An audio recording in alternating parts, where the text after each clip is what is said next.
fiction, science fiction, horror, fantasy, crime, LGBT, thriller.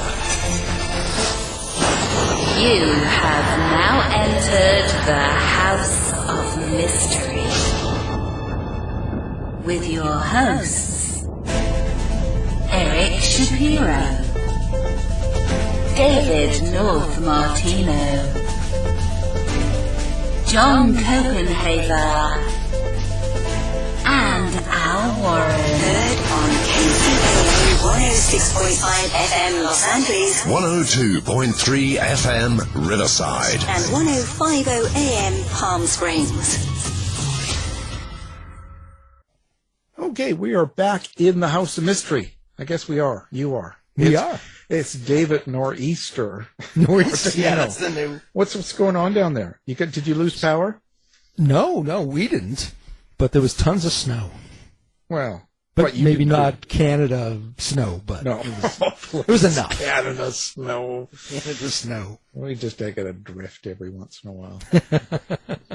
don't get too frightened there. But you don't. You make your wife shovel, don't you? No. That's my job. Well, we do have some people, We live in a condo complex, in a townhouse, and so we do have some people who do some shoveling and stuff like that and plowing, but I still have to shovel up my car. Oh. Because we only have a one-car garage, so, Yeah, tough. It's tough. No mansion, No mansion. Well, don't tell anybody anyway. He really does. He's playing it down. Yeah. Had to shovel out the plane. Yeah, all that stuff. So, okay, so before we get going, so Spotify, so I joined Spotify just to delete it. So we are on Spotify, but I took us off, okay? Just so anybody's listening, we are not on Spotify. How's that? We're not. I'm doing my part, okay? Okay. In support. Anyway, now, speaking of snow, okay, we've got a Canadian on today, an author. He's written tons of books. He's big time writer here. So let's welcome Mr. Mark Leslie to the show. Hey, thanks for having me, guys. Neil Young, like you, not on Spotify anymore. Since speaking of Canadians, yeah, that's right. And I got snow for you. Oh boy. Oh yeah, you do. Yeah. I'm sure. Well, I've had very little, so I can't complain. It's been a mild year for me. Been cold a few times, but pretty mild. Not complaining, That's up to Dave. He does all that. Yeah, I'll do the complaining for you. So what's been going on with Mark? What have you been doing? Have you been hiding out? Do you write a lot of books all year or through the winter? Yeah, I write all year round. Well, I've been doing a lot more shoveling lately than I normally do. I do a lot less shoveling in the summertime, but shoveling and listening to audiobooks, which is a great excuse. But no, I've been working on more on the Canadian Werewolf series. I just released the latest in that series and continuing to work. I've got I think I have 3 or 4 books in the works right now that are going to be coming out in the next year. So, just keeps me out of trouble, I guess, if I keep my fingers on the keyboard. Well, it can. It depends on where you're on when you're in the. Oh, that's true. Yeah, it depends on what sites I'm browsing. Yeah, it depends what's going on, because that's I've been staying out of trouble. I leave that up to Dave now. He's the guy that gets into trouble. Well, when you're okay, so you got, this is book 4, isn't it, or something like that? Yeah, it's the fourth book in the Canadian Werewolf series, Fright Night's Big City. So I'm pretty stoked about it. Now, so this is based in where? New York? Yeah, it's primarily set in New York City. This is a Canadian, mild-mannered, weak pushover Canadian who he lives in one of the world's largest cities and happens to be cursed with lycanthropy. So I describe him as a beta human, but an alpha wolf. And he turns into a wolf for 10 days every month during the cycle of the full moon. And he has no human consciousness control of it. But when he's human, he does have extra powers. He has extrasensory powers, smell, taste, hearing that's really enhanced, and as well as superhuman strength. So he uses these powers that he has to help other people while he's a human. But when he's a wolf, so he fits right into America then if he's a wolf. Oh, yeah, pretty much, yeah. Especially when he goes to the buffets. Yeah. So he just goes wild. It doesn't, he doesn't have to be mild-mannered. He's not like a mild-mannered wolf. No, but he is. What he does, because he's living in New York City, is he arranges to go and get himself to Central Park, for example, where he has a hidden change of clothes because he's tired of losing his clothes. Like every time he changes into a wolf suit, he stashes them away somewhere in a hidden spot. Sometimes get picked up by homeless people and stuff like that who are looking for clothing to wear, etc. But that's what he kind of does when he's planning his changes. But sometimes he doesn't always get there in time, and he also has no memory for about 15 minutes prior to and after the change. So that's kind of another little thing that happens to him to cause a little bit of frustration and hopefully humor that the reader tends to enjoy. Well, what did you draw upon to make your werewolf character unique? I drew from sort of a combination of factors. I drew from my love of the Spider-Man comics, so that's where he uses his powers to help other people. When he realizes that he's got this ability, he should use them to help. And then I've just drawn on a whole plethora of werewolf lore. And I actually ended up finding I think it's out of print, but I was able to find a used copy of The Complete Idiot's Guide to Werewolves, which is a really great guide to. He actually makes a joke about, there's no dummies for werewolf book, so I had to figure this out on my own. Ironically, as I was writing that scene, I went, I wonder if there is a dummies for werewolves book. So I went and looked, and there wasn't, but there was a Complete Idiot's Guide. And what I liked about that is it's a great overview of the different mythologies of werewolves from different societies, as well as in fiction, etc. So I drew a lot upon some of those to just kind of come up with, well, what are the rules in this magical world? What are the rules for how he changes and why he changes? And he even meets other wolves, including in this latest book, where the one wolf he encounters and interacts with actually has human consciousness as a wolf and can control the change in a better fashion. So he's not bound to just, oh no, when the moon's out, I turn. So he realizes that even amongst werewolf people, there are different ways by which the biological interaction happens with a different human. He just isn't able to control it. So I noticed when you said, hiding clothes and planning his change, he knows he's going to change and when he's going to change, like he has it all kind of figured out? Well, in modern technology, thank goodness he has an app that tells him what the phase of the moon is going to be. He's been dealing with this for years before the first book happened. So, he checks his app and if the moon is more than 80% full in a phase, he knows he's going to turn. And occasionally it doesn't work. Occasionally it's like 81% and he doesn't turn. Or occasionally it turns when it's like 78 or whatever. So typically he prepares for it anytime the moon is going to be 75% or higher. So he actually plans these things out. So even when in the previous book, Fear and Longing in Los Angeles, when his agent is sending him to LA, he's checking his app to go, okay, I leave for LA on this date and I come back this date. Oh, okay, I don't turn into a wolf anytime during that. So he's constantly having to check his calendar, which I thought, there's a bit of humor in that when you realize what are the repercussions. The very first story I wrote with him, he wakes up naked in Battery Park with a bullet hole in his leg and the taste of human blood in his mouth. And he says, what the hell did I do last night? Like, what did I do this time? Yeah. And part of the humor was he's completely naked. He's in Battery Park, way far away from Central Park where he started, where his clothes are. And he's got to figure out how he's going to get home without anyone seeing him naked. So, he's trying to find whatever he can to wrap around himself. And he ends up bartering with some folks, like a bag lady, trying to barter with her to get some clothes out of the shopping cart that she has. And just some of those interactions, which have a bit of humor to them. Wow. So, but if I remember now, so he doesn't really want to keep living this lifestyle, does he? No, so the only woman, earlier on, the first woman he really truly fell in love with, he lied to her, because how do you tell someone, hey, I'm a wolf?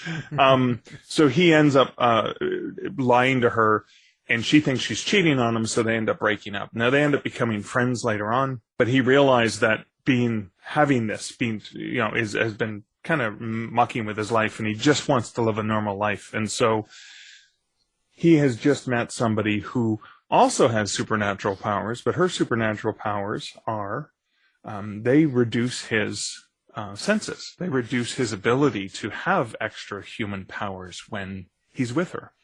So she kind of nullifies those powers. So when he brings her back from Los Angeles to New York, the idea is, oh my God, I can actually live a normal life so long as we're together.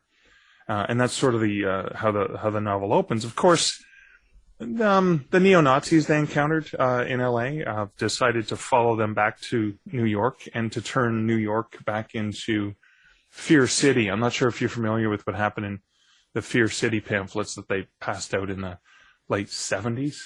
But it was kind of like, that's when, the New York of Charles Bronson, Death Wish, kind of that kind of New York. Yeah.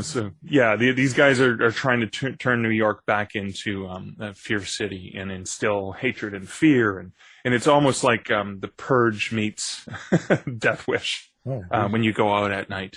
Well, thank God there aren't any real neo-Nazis in America. Yeah, thank God, because it's all fictitious. They aren't for real. But, yeah. But I did the neo-Nazis in this are based on. I read this great book called Hitler's Monsters, and it was about the actual.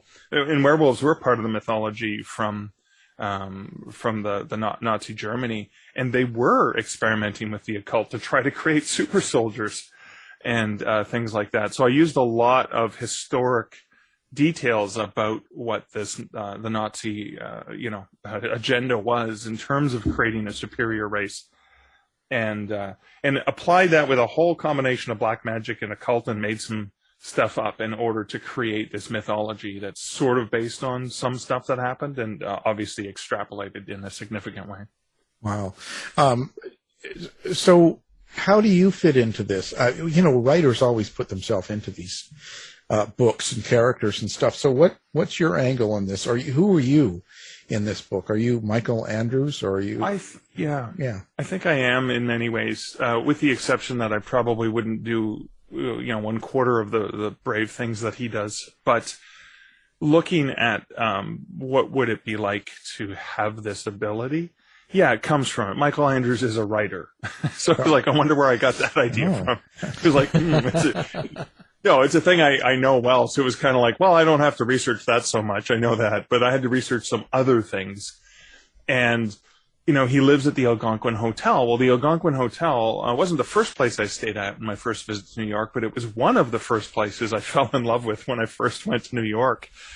And when I found out that it had this literary history, I thought, well, hey, great. He's now made it big. He can afford it. And he's got the Barrymore suite, and he lives there at the Algonquin Hotel.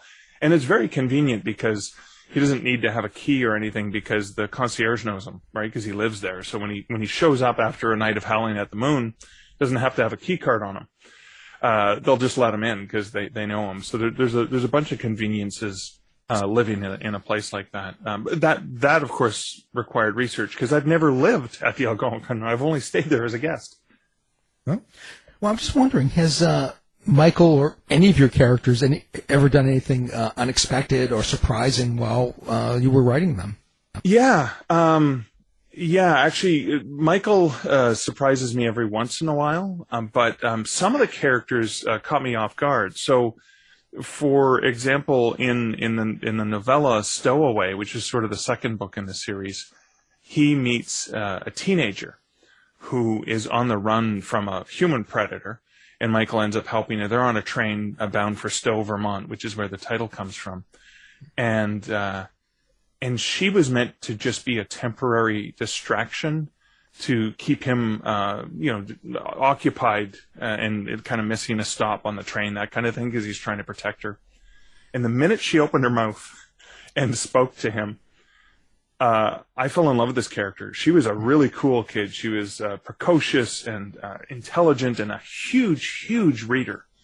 And suddenly she's like, oh my God, Michael Andrews, I know you. I love your books. And so suddenly they have this really cool dynamic conversation, and it's this back and forth between this.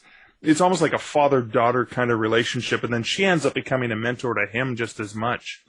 And I fell in love with Bridget, or Bridge, as he calls her. And I realized she wasn't just going to be one or two scenes. She was going to kind of take over that entire plot. And that's happened. A few of the characters that I thought might be walk-ons ended up returning. Mac, Michael's agent, Mac the Knife Halpin, is a crude, obnoxious kind of, almost like a J. Jonah Jameson, if I'm going to go back to the Spider-Man mythology. Kind of like that crude, bossy character who is just absolutely mocks Michael at every step of the way, makes fun of him, and is gruff, and he's quite a jerk, but he never steers him wrong. Like, he actually gets him all the good gigs. He's gotten him Hollywood deals. He gets him into all kinds of things, and he pushes him in a way that Michael's not comfortable with, but realizes it's actually better for him. And people love Mac. They love the scenes where Mac is just really crass and mocks Michael in many ways. So I have a lot of fun writing Mac, because I have no idea what's going to come out of his mouth until he says it half the time. What people say about me. It's true. It's true. Maybe I'm in the book and I didn't know it. I don't know. So this is, how long are you going to keep a series like this going? And is this something you've kind of already plotted out? You kind of know where you want to go, or is this totally per book as it happens? You know what? I kind of don't know. I have some sort of high-level questions I've left unanswered that I need to answer in future books.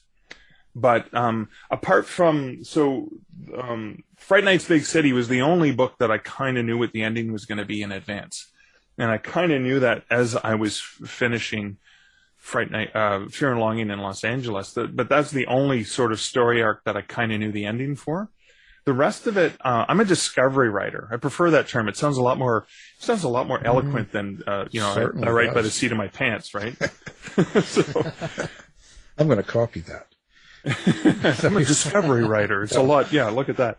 But that is, I think I like to put Michael in a situation and then just kind of set the wheels in motion and see what happens. And a couple things have come from that. Now, I am co-authoring the next novella in the series called Lover's Moon. And because Michael and Gail, his ex-girlfriend, because there's this sexual tension between them the whole time, there's this kind of like this, attraction that kind of keeps people compelled, as you often see on, popular TV shows and sitcoms. I had a lot of readers who said, I'd love to see when they first met. What was it like? How did they fall in love when they first met? What was that story? So I'm actually co-authoring that with a good friend of mine, Julie Strauss, who is a romance writer and a brilliant romance writer. And we've been brainstorming, going back, 10 years in time, to write the meet cute of when, or meet cute, MEAT, since it's a wolf story, but to write that story, Lover's Moon, and to give people a bit of a taste of what it was like when they were a couple, to satisfy those readers, because the tension of them not being a couple is a lot more interesting for the ongoing series. And as I was brainstorming this with Julie, and we haven't actually done more than write a little bit of the opening of that story, Julie came up with some ideas about Gail's past that I hadn't even considered, that I think will come into play in the next book, which is tentatively, I'm thinking about calling it Hex in the City. And it's going to involve more witchcraft and witches and stuff like that. So that should be an interesting one. But again, kind of playing that by ear, see where it takes me. Well, what is your process for working with another writer? Well, I mean, I've co-authored nonfiction books on the paranormal, like Haunted Hospitals was one of the last ones that I did. And it's different when you do nonfiction because you're doing research. So you divide and conquer and say, okay, I'll do this hospital in this city and you do this hospital or whatever in this other, and then we kind of bring them together. But with Julie, it's different because I thought, okay, I'll try to write the story of them falling in love. And so I wrote the scene with Michael. And then in romance, you kind of toggle between male perspective, female perspective, or love interest to love interest, or whatever you're writing. And the problem I had, because I'm so much in Michael's head, because he is, based a lot on me, or an idealized version of me, I should say. But it was easy to get into Michael's head. When I started to write Gail's scene, I realized I had trouble finding faults with her, and characters have to have faults. Michael has a ton of faults, but because I know all my faults. But, well, not even all of them, I bet I don't know half of them. But one of the problems I had is Michael puts Gail on a pedestal and worships her. And so do I, as a writer. I worship Gail so much. But Julie was able to get into her head and to come up with some stuff for Gail to make her a lot more compelling of a character, especially to see something from her point of view. So we're doing alternating scenes. We have to map out and plot, which is something I typically don't do when I write on my own. So because we're co-authoring and doing alternating chapters, we do have to map it out. We have to plot it out, and then we have to kind of, play off of one another. Because I may have a piece of dialogue that's told from his perspective, but then you see in the next chapter the same, crossover section of her perspective of the same conversation. So we'll have to do a lot of that collaboration along the way.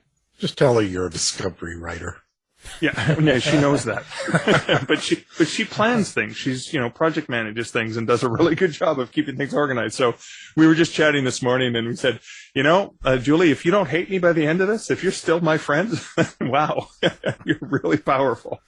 When you're doing research for this, I'd imagine you kind of have to go into the neo-Nazi world in order to get kind of how they would act or react, or what they say and what they talk like and how they behave in their own areas or community. How do you go about doing that? Yeah, well, I read a lot of nonfiction articles from scientific journals as well, even just why we hate and how we hate, and obviously we've been a lot more of a divisive society in the last several years, especially. I did a lot of research on that, even researching, well, what do those people who are, white supremacists, what do they call this racial group? And how do they refer to them? And that was hard. That was really difficult because I'm on sites, I'm looking up terms, and I'm like, I've got to be, and similarly, I was trying to figure out what the big nasty was that the bad guys were going to do. Is like, okay, are they going to bring down a building, kind of like 9/11 kind of stuff? Are they going to infect the water system? So I'm doing research on how to poison people in New York, how to bring down a massive skyscraper. If I'm not on some FBI or CIA watch list for all of the searches I've done and the neo-Nazi white supremacist stuff I've been searching, I'd be surprised. Yeah. Well, were you just in a truck going across Canada, or? I was not part of that freedom convoy. Sorry, I can't say it properly. Yeah. No, that's all right. Geez. No, because I find that's interesting. Do you think it affects your mind, but when you start to find out what these people think like and behave like, does that sort of get into you a little?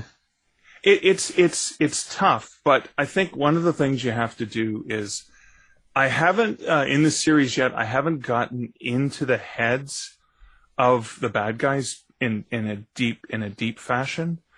I have to understand them, but I haven't spent a lot of time writing that out. So I have to understand what motivates them. I have to understand where they're going, but I haven't had to kind of show the reader that, because most of the story is told through Michael's perspective. So you're in his head. That being said, I am working on another backstory to one of the bad guys from one of the previous novels, and I'm writing it from his point of view. But you got to remember, when you think about villains, they don't see themselves as villains. They see themselves as the heroes. Therefore, their perspective is right. And so having to put yourself in someone else's shoes with the perspective that they are right and the things I, may personally believe in are the wrong things, that's hard. And it's that, whomever fights monsters, quote from the great philosopher. It's almost like whoever writes about monsters, be careful not to turn into one, because you're just so ingrained in that way of thinking and that world, just so you can properly understand what's driving and what's motivating the bad guys. So that's tough. If I'm spending most of it spent alone, like doing this, and then my partner comes home and trying to have a conversation, and I'm still in this weird mind frame where I've just killed a bunch of people. So that's kind of it's weird to come out of that. It always feels weird, especially when you write dark things and people doing bad things to one another. I often I get kind of a little bit self-conscious of how people may look at me. Of course, they don't have no idea what I just wrote until the book is published. Then they'll judge me, of course. Oh, yeah. Well, how do you deal with that, with the darkness of the research, the darkness of writing certain things? Do you need to take a break, do anything to kind of like decompress or relax and recharge, either in between chapters or in between books? You know what? For me, it's musical earworms, dad jokes, Monty Python references, stuff like that. Just pushing myself out there, and oftentimes it's through social media where I just want to make people laugh. I just want to make people smile. That recharges me and cleans or purifies the air for me, cleans the slate, palate cleanser, if you will. That helps. I also think, there is it's a difficult thing to get yourself out of, but I've gotten used to, okay, I need to inflict emotion. And that's what I'm doing in the storytelling, right? Something funny is going to happen. And there is humor. There's a lot of humor in the book for an obvious reason, because I call it the whistling past the graveyard factor. So there's bad things happening. There's bad people doing things to people. And Michael himself, who, like me, is a big giant chicken. How does he deal with the fact that he's terrified? He just doesn't know what to do next. He's not a hero. He just happens to have these powers. So a lot of his reaction is well, I guess I have no other choice but to laugh, because if I don't laugh, maybe I'll go insane. Right.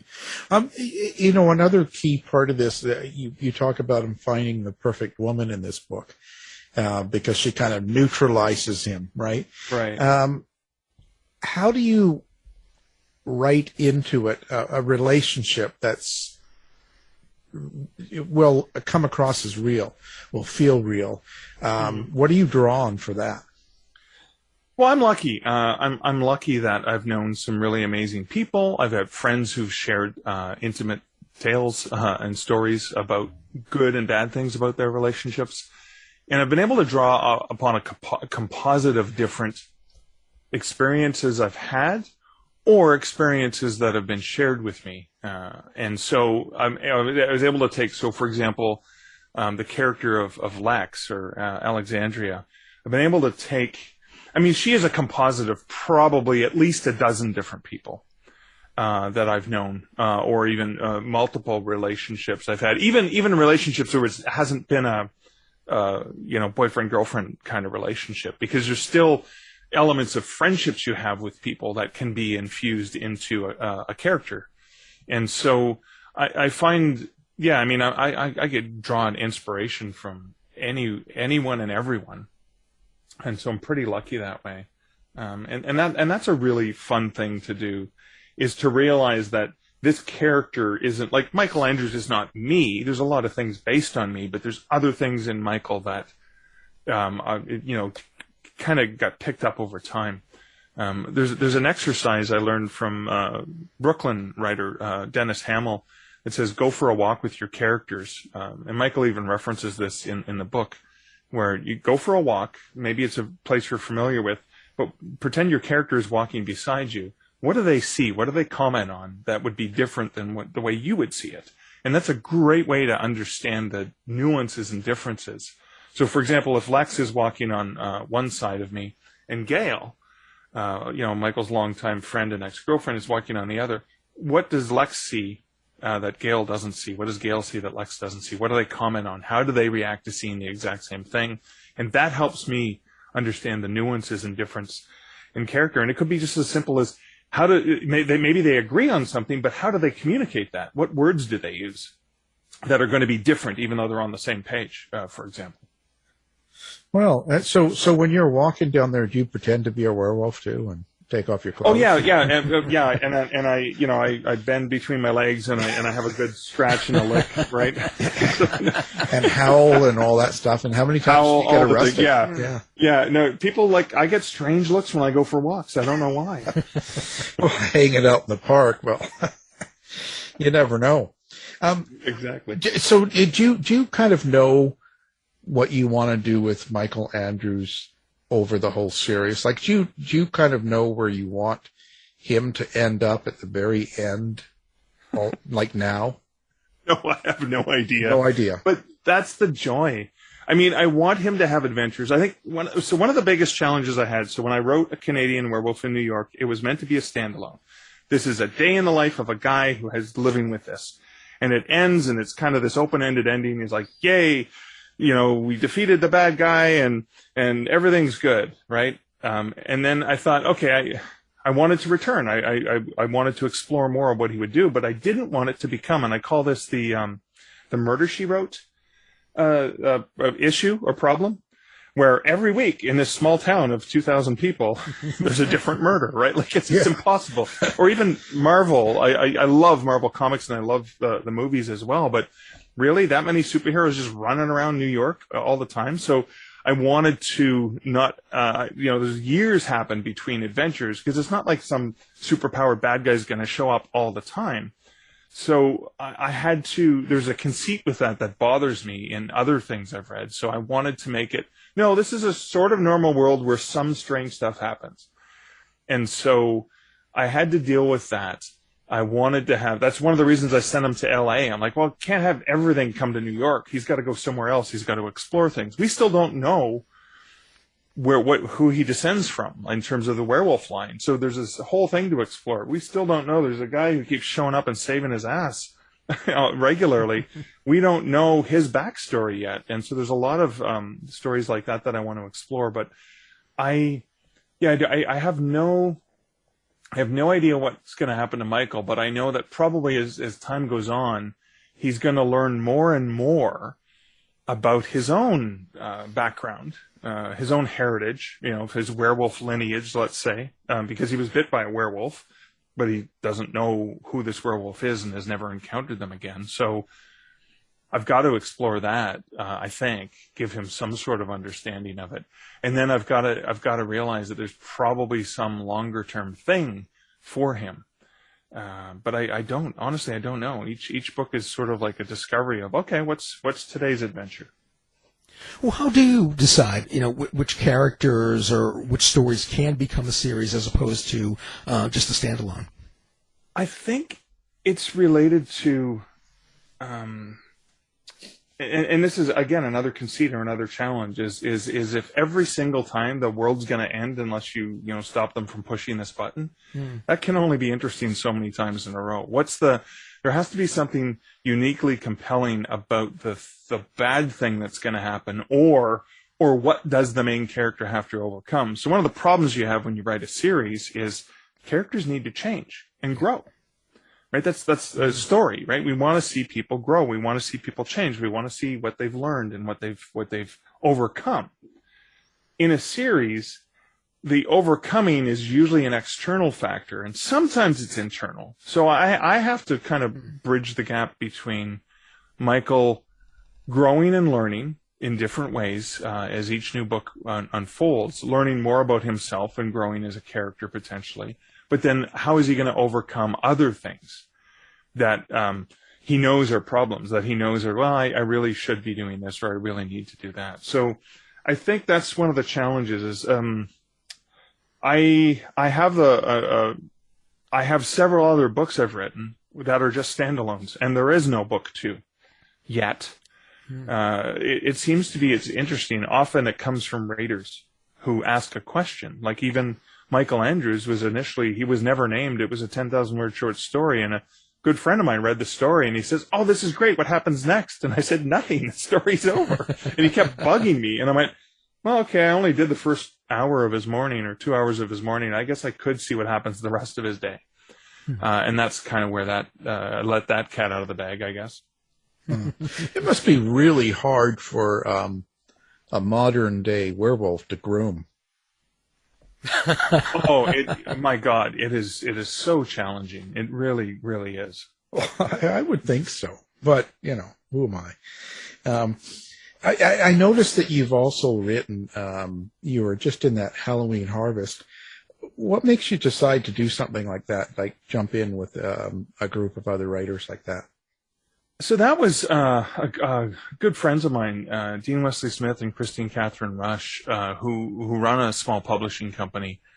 They were looking for someone to edit a series, or they have a series of books, and they wanted to do some themes. So Chris was doing mystery and Christmas stories, mystery, and she wanted to do something along the theme of Halloween. And she's like, "Well, Mark, of course, because Mark's the horror guy, right? He loves Halloween." And so it was a combination of they needed someone who was passionate about that topic, and I looked at the project and loved working with them. So it was a combination of, okay, I get to work with Chris and Dean again as the series editors, and so I get to choose the stories, and I get to work with a group of, because the way these books are, they're workshopped with about 60 to 75 writers who can't get into the workshop unless they're at a certain level of writing. So I know that even if I don't use one of their stories, I'm still going to love it. I'm still going to enjoy it. It's not that the story wasn't good. It's just that I can only take 16 stories of the 80 stories that I've read, and they have to kind of work together. Because when you put a book together like that, an anthology, you're really just telling a story in a different way, or you're putting together these pieces to tell a long-term narrative from all these different voices, and so. There's ups and downs. There's different themes you want to make sure you explore across the spectrum.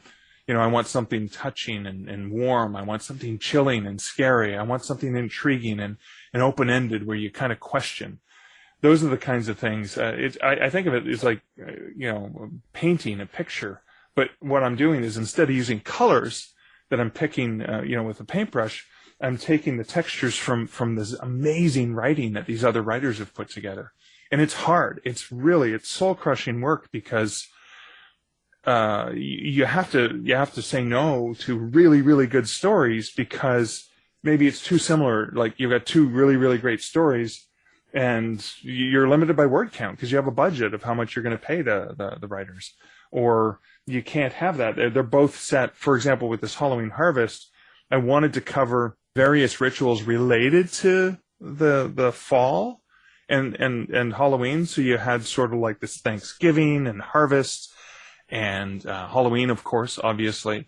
But there's so many other fall rituals as well. And so I wanted it to be peppered with a whole bunch of different, and different cultures too, how they approach the same methodology. So it's a wonderful experience, but oh my God, it's so emotionally exhausting. Yeah, I'd imagine. And the other things that, the couple of books that catch my eye that you've done is of course, the macabre, Montreal and haunted hospitals, and I wonder when you're writing books like that, how much the paranormal has influenced you, and does in all of your books probably somewhat, even the werewolf books. So, what's your experience with the paranormal to make you kind of go that way? Well, I've always been afraid of the monster under my bed. I actually. We don't have an under the bed, thank God, because no monsters can hide there. So that's good. That was on purpose. But no, I'm afraid of the dark. I actually believe in the boogeyman. So I'm scared of the things I can't see in the dark. And so a lot of my curiosity and maybe it's therapy, but I am curious. I love to hear the stories. I love to wonder what if, because in a lot of cases we don't know. We have no explanation, and that's what makes it intriguing. Now, I do when I do share ghost stories and I do research, if I find as I'm doing the research that I can disprove or discredit the paranormal and go, well, no, there's a logical explanation and it can be explained by this. I will share that with the reader because I think that's part of the fun of ghost stories. Part of the fun is being able to figure out if we can, see the trick, like see what it is that made us believe something. But it also is part of the fun is the not knowing. It's like, well, we can't explain it with this and we can't explain it by that. We don't know what it is. And that is intriguing. So a lot of times, I'm constantly reading about this stuff anyway. So, again, I just do a little bit more in-depth reading and suddenly I've got research for material for one of my nonfiction books like, Haunted Hospitals or Macabre Montreal. Or in other cases, they become fodder for short stories or fodder for something that's going to happen in, one of my novels. Like it could even just be a secondary background thing that, happens in the background to Michael. Because Gail works. She runs an occult shop in New York City, and so she's going to encounter all kinds of weird things or weird people coming into her store. That could be something that ends up being a story that she shares. Did you used to go and check out haunted places yourself? I've been on tours and I've been with people who do that. I'm too scared to go and do it on my own. Again, because I am a big chicken. But yeah, I've gone and I love when I travel to a city. If I'm there for long enough to, go and enjoy and do some sightseeing, I love to find if they have local ghost walk tours, because what a great way to learn about a local area and the history, like going on a ghost walk. It's a fun, engaging way of meeting people and just learning a little bit about it. So yeah, I really love whenever I get a chance, if there's a tour, especially of some haunted locale, I'm there. I'm in line. I'm signed up. I'm ready to go. Whether or not I end up writing about it, who cares? I enjoy the experience. And if I have material that I can use for a book, all the better. Yeah, but what are you scared of? What's a ghost going to do to you? No, that's the scary part, right? No, but I think it's the unknown, right? It's the unknown that's kind of scary. Like I'm watching, I think it's Archive 81 on Netflix right now. Oh yeah. And it's kind of like, it's the thing. It's like, what is it? How is he able to communicate with this woman who died 25 years ago? Like what is that? We don't know yet. We don't understand the connections, and that's the intrigue right there. So I think I love that sort of. I love that chill I get where you wonder, well, is there someone standing behind me? Of course there is right now. Thank God it's daylight when we're recording this. Well, that's what you think. It's not really daylight. So, and what do you got planned next? What comes out after this? Now that this is out, what are you doing now?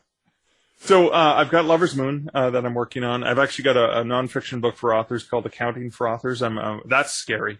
I'm working on that with a CPA, not a CPA, an MBA. Just to help authors with the business of writing and publishing. But here's a project you might get a kick of, because we started off chatting Canadian, is I am putting together a book that's coming out around American Thanksgiving, and it's going to be called The Canadian Mounted. And I have to ask you, gentlemen, are you familiar with the movie Trains, Planes, and Automobiles? Yes.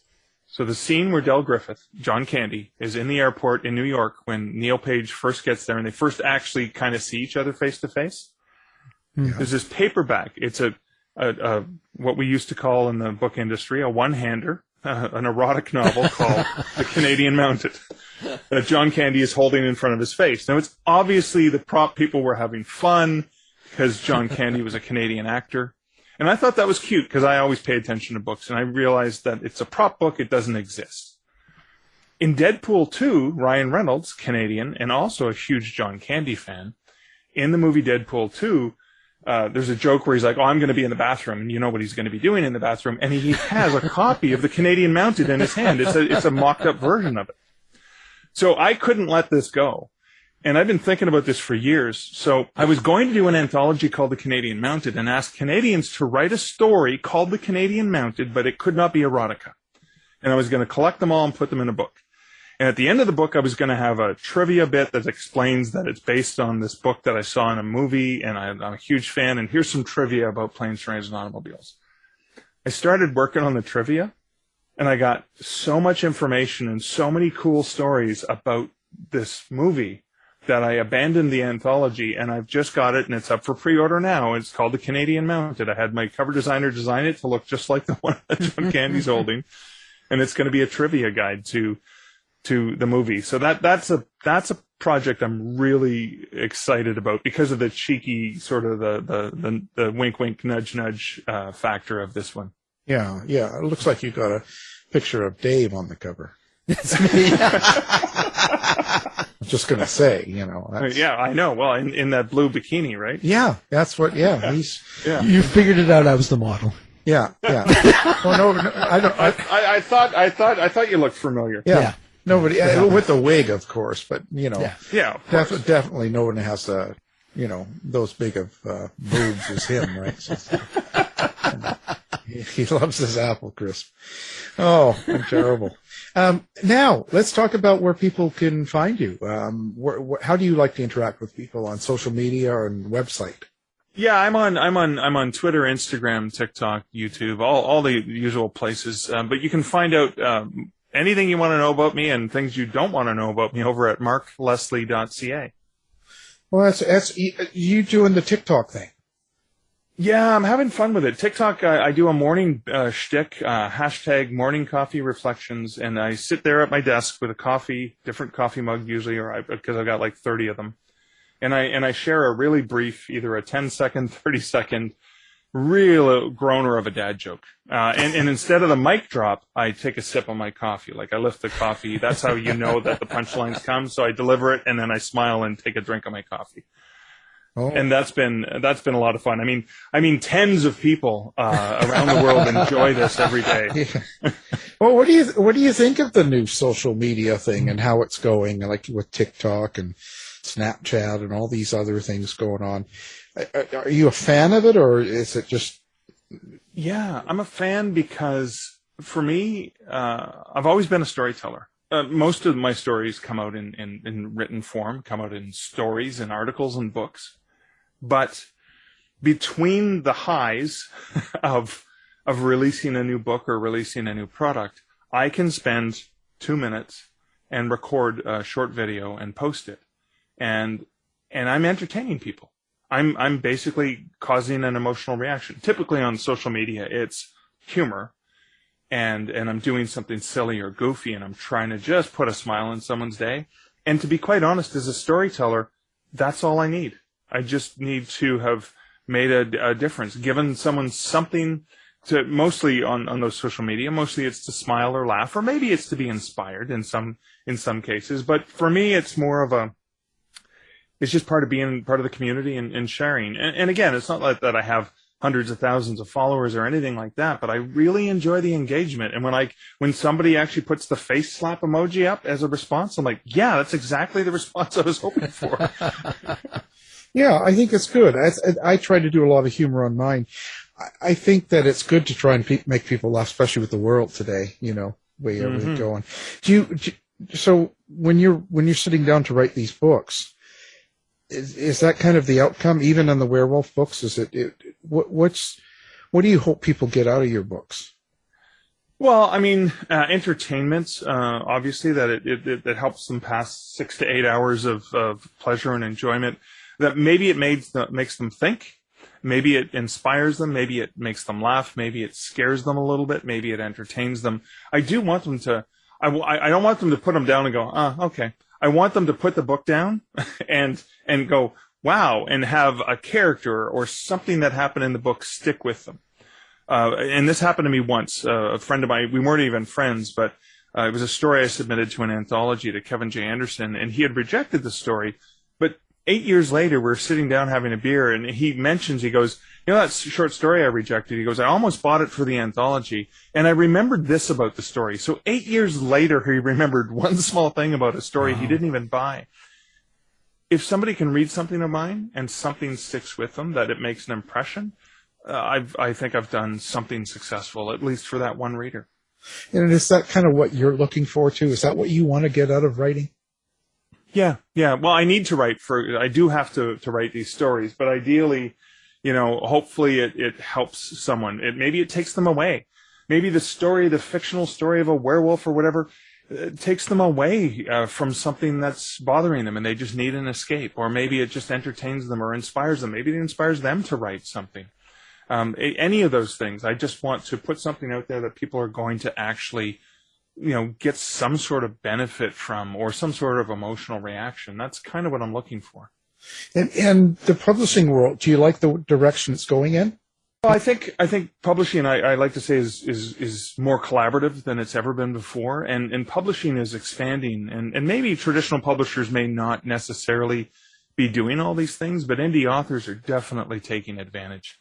One example, I sell rights to a publisher, I self-publish as well, but I even have a book that I've sold the rights to a publisher. I've leveraged the same material that created the book from to use a GPS-enabled map, a voice map, and do a virtual walking tour, GPS walking tour of haunted downtown locations in Hamilton, meaning that I can leverage it. People can enjoy that as a book. They can enjoy it as an interactive experience on an app on their phone, or potentially they see a talk that I do or a TikTok where, and sometimes, especially around Halloween, I've been on sites where I've done live YouTube recordings. Hey, I'm at this haunted hospital that I mentioned in the book.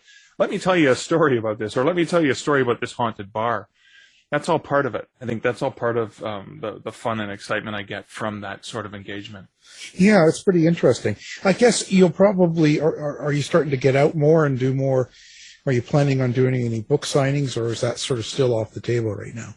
Well, here in Ontario, not a lot of in-person events, but I am, next week, or probably the week that this comes out, I'm going to be in Colorado Springs at Superstars Writing Seminars, which is a bunch of professional writers sharing the business of writing and publishing. Now, one of my favorite things I'm going to be doing is, so Jonathan Mayberry, who's an amazing author, the Joe Ledger series and horror novels he's written, Jonathan and I are hosting a sort of a night of ghost stories where we're just going to be sitting around drinking cocktails in the lobby. And it's just going to be informal and people can just come, and I'm going to sort of be interviewing him, but we're going to be sharing some really fun, true and fictional ghost stories just to hang out. So yeah, that I'm looking forward to that because it's been a while since I've been able to hang out with other writers in person. Yeah, it's been a strange time for sure, right? Makes things a little bit more difficult at times. Yeah. Yeah. Well, it's always interesting talking to you. Time is up. So now the book we're talking about today is Fright Nights, Big City, Canadian Werewolf Book 4. And the author was our guest, Mark Leslie. Thank you for being here. Thanks so much. Always great to chat with you guys. Thanks, Mark. Tired of wasting time trying to decide what to watch on your streaming service? Go to our website and look for the Martino Movie Reviews. To find out more about our show, guests, or to listen to past shows from our archive, please go to www.houseofmysteryradio.com. The mission has been completed. The end! By George, he's got it! It is the end! I'll see you. If you're lying to me, I'll be back. This has been a production of Something Weird Media.